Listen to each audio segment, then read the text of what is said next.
Mothers day special చూసేద్దాం రండి. Mothers అందరికీ నా హార్ట్ఫుల్గా అందరికీ హ్యాపీ మదర్స్ డే. మదర్ కావాలంటే ఎన్నో కష్టాలు పడాలి అండ్ ఎన్నో పెయిన్స్ని అనుభవించాలి. సో అందుకోసమని మీ అందరికీ happy mother's day. So mother's day స్పెషల్గా నేను మా మమ్మీ ఒక చిన్న వర్క్ ఉందని హైదరాబాద్కి వచ్చింది. సో ఇంకా హైదరాబాద్కి వచ్చినప్పుడే మా మమ్మీకి ఇంకా నేను ఇలా నా ఫ్రెండ్ రూమ్లో సెలబ్రేట్ చేశాను. నాకైతే చాలా అంటే చాలా మెమరబుల్ డే అనమాట. ఇంకా హ్యాపీగా అనిపించింది. మా మమ్మీకి నేను ఎప్పుడు ఒక్కదాన్ని మదర్స్ డే సెలబ్రేట్ చేయలేదు. ఎప్పుడు మా అక్క, మా అన్నయ్య వాళ్ళతో అండ్ నేను, మా మమ్మీ అందరం ఇలా సెలబ్రేషన్ చేసుకునే వాళ్ళం.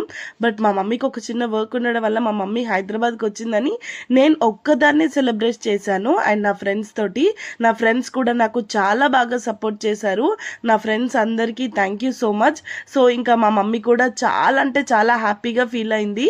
చిన్నగా అయినా కూడా మాకు మంచిగా గుర్తుండేలాగా మేము సెలబ్రేట్ చేసుకున్నాము. అన్ఎక్స్పెక్టెడ్గా సడన్గా డిసైడ్ అయిపోయి మా మమ్మీ రావడం, ఇలా సెలబ్రేట్ చేయడం అదంతా అన్ఎక్స్పెక్టెడ్గా అయింది. ఇంకా నా ఫ్రెండ్స్ సపోర్ట్ తోటి నేనైతే మా మమ్మీకి ఇంకా మదర్స్ డే ఇలా సెలబ్రేట్ చేశాను. అండ్ మదర్స్ అందరికీ once again happy mother's day. Thank you mummy and I love you. నన్ను ఇన్ని రోజుల నుంచి భరిస్తున్న మా పేరెంట్స్కి కూడా thank you so much. Bye.